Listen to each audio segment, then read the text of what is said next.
Twist emerging tonight in one Missouri family's fight to adopt a little boy. The couple's dream shattered. That setback sparking an international adoption nightmare.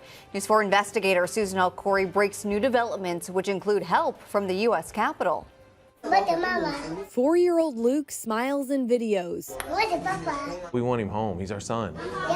While Adam and Jill Trower fight back tears. We have tried to do everything correct, and it doesn't matter. They've been waiting years to bring Luke home. Instead, he's thousands of miles from Missouri in the Democratic Republic of Congo, or DRC, growing up in an orphanage. The Trowers claim it's all because the U.S. government wrongly blocked Luke's adoption. We just want to know why. You know, what did this child do to deserve this kind of treatment? A recent News 4 investigation looked at how the Trowers are suing the Department of State, Homeland Security, along with an agency under them, and the U.S. Embassy in the DRC.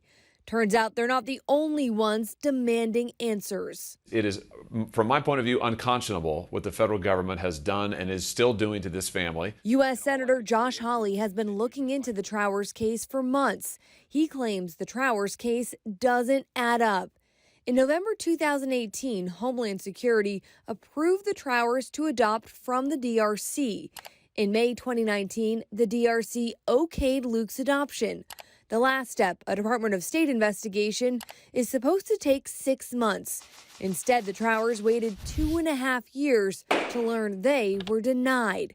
The two reasons cited: the adoption didn't meet DRC law, and Luke may not be an orphan. I've asked department officials under oath about why suddenly they're holding this up, what the problem is, and we cannot get answers. They have stonewalled us at every turn. Hawley sent multiple letters and even used his congressional powers to question department heads under oath. You've got people who've told me under oath, they don't really know what the status is. I mean, how is it possible? I mean, how can you not know when you previously approved it? Frankly, I don't believe any of it. The Department of State told News 4 Investigates it won't talk about a pending legal case, but places the highest priority on international adoption.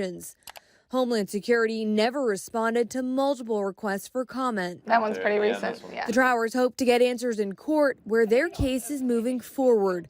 The judge recently ordered the federal government to turn over more records, writing in this order he had substantial concerns that several key documents weren't released. It's almost like they're hiding the ball and we don't know why. The Trowers' lawyer, David Gearhart, says currently the judge is weighing whether or not the adoption meets DRC law. In 2016, the country banned international adoptions, but continued to okay them, and so did the U.S., clearing at least 46 kids to go to their new homes. They're seeing other families get visas and bringing their kids home, and their Facebook postings and social media postings. And our government, was either horribly negligent, which again is scary because they're supposed to be our eyes and ears on the ground, or they really also did not believe that DRC law prohibits adoptions. The Trowers have to keep waiting, knowing Luke is only getting older and growing up without a family. At some point, everyone has to realize there's got to be a better way to do this. We love you. Bye. Bye. As far as what's next, the Trowers' lawyer tells me they're waiting on those new records from the federal government. The judge gave both sides until mid-September to refile their arguments. The Trowers are hoping the judge will make a decision before the end of the year. We'll, of course, keep following that. Susan Corey, News 4 Investigates.